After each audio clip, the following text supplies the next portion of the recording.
মাননীয় প্রধানমন্ত্রী শেখ হাসিনার নামে অগ্রণী ব্যাংকের ভল্টে নাকি 832 ভরি স্বর্ণ পাওয়া গেছে। এটা আপনারা দেখছেন আজকে হট নিউজ।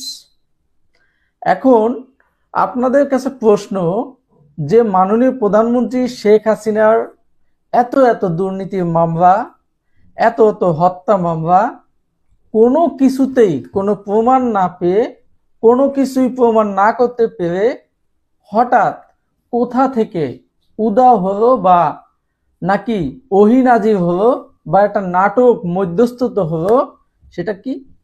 মাননীয় প্রধানমন্ত্রী শেখ হাসিনার নামে 832 ভরি স্বর্ণালংকার অগ্রণী ব্যাংকের ভল্টে। তো বিষয়টা হচ্ছে, এটা প্রতিক্রিয়া মাননীয় প্রধানমন্ত্রী শেখ হাসিনা কি দিয়েছেন। মাননীয় প্রধানমন্ত্রী শেখ হাসিনা এটা প্রতিক্রিয়া দিয়েছেন যে তার নামে কোনো ব্যাংকে কোনো স্বর্ণালংকার নাই, কোনো ব্যাংকে কোনো ভল্টে নাই। তিনি আরো বলেছেন, যেহেতু ওহী নাজিরের মতো তার নামে 832 ভরি স্বর্ণালংকার নাজির হয়েছে অগ্রণী ব্যাংকের ভল্টে, সেহেতু তিনি বলেছেন এই স্বর্ণালংকার যেন কলাই বস্তির বাসীর যে আগুন লেগে ক্ষতিগ্রস্ত হয়েছে সেই কলাই বস্তির বাসীকে দেওয়ার জন্য। এখন আমাদের প্রশ্ন, এই দেশের আপামর জনগণের প্রশ্ন, যেহেতু মাননীয় প্রধানমন্ত্রী শেখ হাসিনার নামে 832 ভরি ভল্টে 832 ভরি স্বর্ণ পাওয়া গেছে অগ্রণী ব্যাংকের, সেই স্বর্ণগুলো কি আদৌ কলাই বস্তিবাসী পাবে, নাকি এই স্বর্ণালংকারগুলো যেরকম নাটক সাজিয়েছে, যেরকম নাটকে একটা মঞ্চ সাজিয়েছে, ঠিক সেরকমই আবার হাওয়া হয়ে যাবে?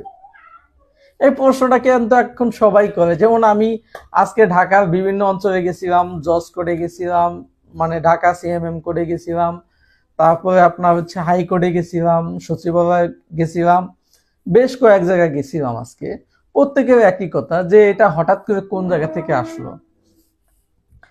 হ্যাঁ, মাননীয় প্রধানমন্ত্রী শেখ হাসিনার নামে এত স্বর্ণালংকার কোন জায়গা থেকে আসলো?